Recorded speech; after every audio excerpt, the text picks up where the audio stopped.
Hello. This section we're going to be looking at arcs and sectors, and I'm going to show you everything you need to know. So there's already been a video, but this video shows you everything you need to know. And what I'm going to do is I'm going to start off with an example. Now we have two formulas here that you're always going to be choosing from. And basically there's a 4-step guide here. It's going to allow you to do any question. We're just asked to find the sector area below. So this is a relatively easy one in terms of these types of questions. So going through the steps, we need to pick the correct formula. So we pick the one that's got sector area in it. So it's this one here. So we're going to go angle over 360 equals sector area, I'll just call it SA for short, over pi r squared. And what I'll do is substitute in the values accordingly. So the angle is 58, so I can just write that in here. And we've got the radius is 9. I'll just put that in there.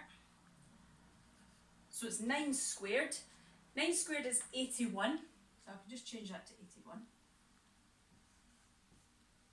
So I've substituted in the values, and now what I'm going to do is cross multiply.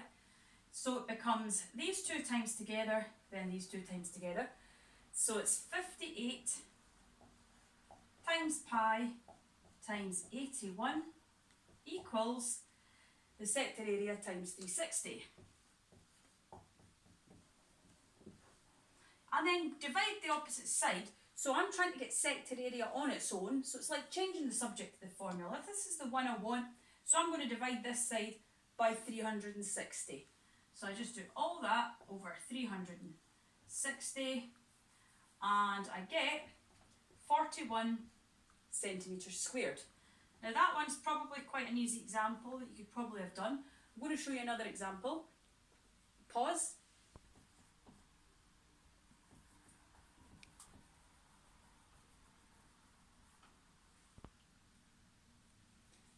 This next example is a little bit more difficult, but I'm just going to do it showing that we can use exactly the same methodology. So first thing we're asked to find the size of the angle below. So what we need to do is pick the correct formula. So they've actually given us the area, so that tells me that it's going to be this formula again. So it's angle over 360 equals sector area over pi r squared. And then it says substitute in the values. So this time where the angle is, we've got x. So this is just going to become x.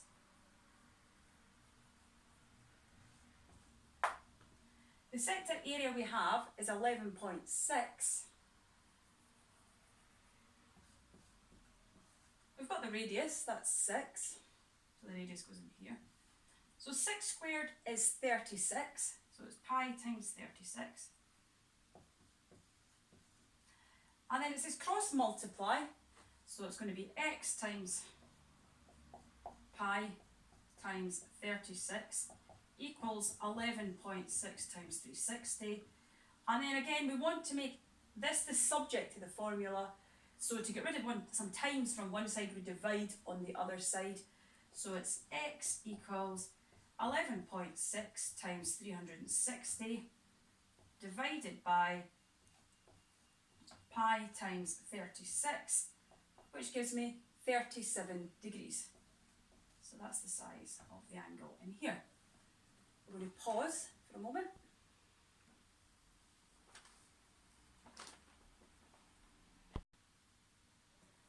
So we have another example this time. And this time we're asked to find the arc length below. So again, this is probably one of the easier ones, but I'm just going to show you how once again we can go through the formula and these steps. So we're asked to get the arc length. So right away, I know that it's going to be this formula here that I'm going to be using. So I'm just going to write it out. It's angle over 360 is equal to arc length, which I'll just call AL, over pi d. And then I can start to, so that's the first thing I've done, is I've selected the right formula. Now I'm going to substitute in the values. So I've got the radius here. The radius is 8. That means the diameter will be 16. So on here it's going to be pi times 16. The angle we've also got, which is 22. And then we cross multiply.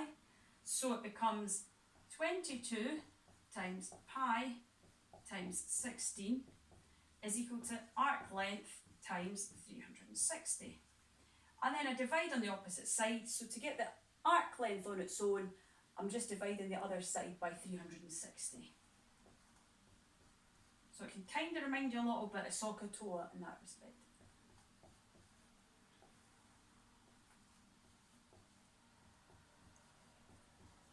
This is to get the arc length, and the arc length here is just 3.1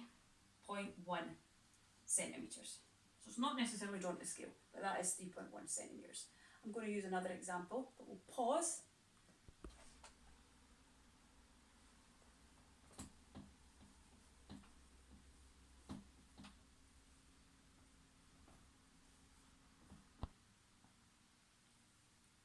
So in our fourth example here, we're asked to find the size of the angle below, and what we have to decide is between these two here.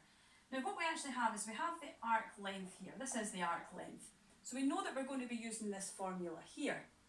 And so that's the first step, we're going to be using that formula. So we can write it down. So it's angle over 360 is equal to arc length, which again I'll call AL, over pi times d. I should point out that normally in a question they will state that it's the arc length that we've got, rather than just relying on you taking it from the drawing. But I'll just assume that it's only the drawing we've got. So we've picked the right formula. Now we're going to substitute in the values. So I should actually have an x here, because this is what we're trying to find. So it will be x over 360 is equal to, and we've got the arc length. The arc length is 24.1. And on the bottom it's pi times the diameter. So if the radius is 12, the diameter is going to be 24. And we cross multiply, so it's x times pi times 24 is equal to 24.1 times 360. And then to get x on its own, I'm just going to take those two over to the other side.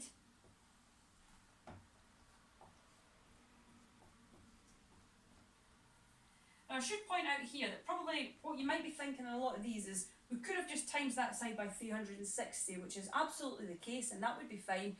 But if you were being asked to work out the diameter or the radius, this formula would also work.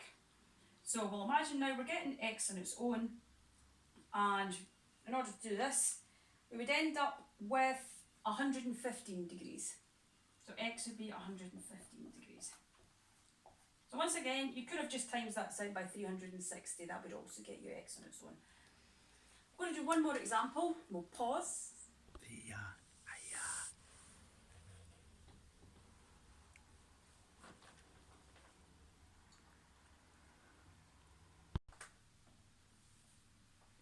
Okay, so now we have our fifth and final question. So this is one of the ones, it's quite common to see this type of question in a past paper. And again, what we're going to do is, I'll just change that. We're going to use the formula and the set of steps to answer this question as well. So what I'm going to imagine is that I've got a collar, like a cone, for my Greyhound, because maybe she's had an injury and she has to wear the cone round her neck. It's also a similar shape to a lampshade. So if you can imagine a lampshade that's all been, if we ignore this kind of dotted bit here, it's kind of shaped like that, and then it would wrap round her head or round the lamp. And what we're going to do is work out the area. So it's like the shaded area that we're working out here. So what we need to do, we go through the steps once again, and we have to think, well, it's area that we're talking about. So I know it's going to be this one that I'm going to use. So I'm going to have angle over 360 is equal to sector area over pi r squared. Now there is that little twist in this one here. You quite often get this comes up in volume questions as well, where quite often what you have to do is work out the larger one first and the smaller one, and then take them away from each other. And that's what we're going to have to do here. So we're going to have to work out the large sector area, then the small sector area, and then take them away from each other. So I'll do the large one first of all, okay? So I'll just give us, it's 125 degrees it should be in here. So we've got the angle, so 125 over 360 is equal to sector area over pi times the radius squared, so it's 17 squared. And then we do the cross multiplying bit, so it's 125 times pi times 17 squared, 125 times pi times 17 squared is equal to, and it's sector area times 360. And then I want to get the sector area on its own, so I'd just be dividing that side by 360 according to my steps. So I'm putting that over 360, and that'll give me the sector area. So this is the large sector area I'm working out first of all. So the large one is going to be 315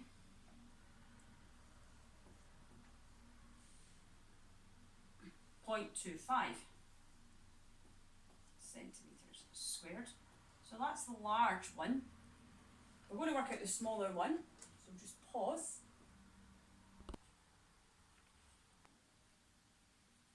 So now what we're going to do is work out the smaller sector area, and then we'll take them away from each other. So we know it's sector area, so again it's the same formula. I can fill in the angle, which is 125, so I might just actually replace it here. The sector area we don't know yet. Now the radius of the smaller one, so if that's 9 and the whole thing's 17, this little bit here is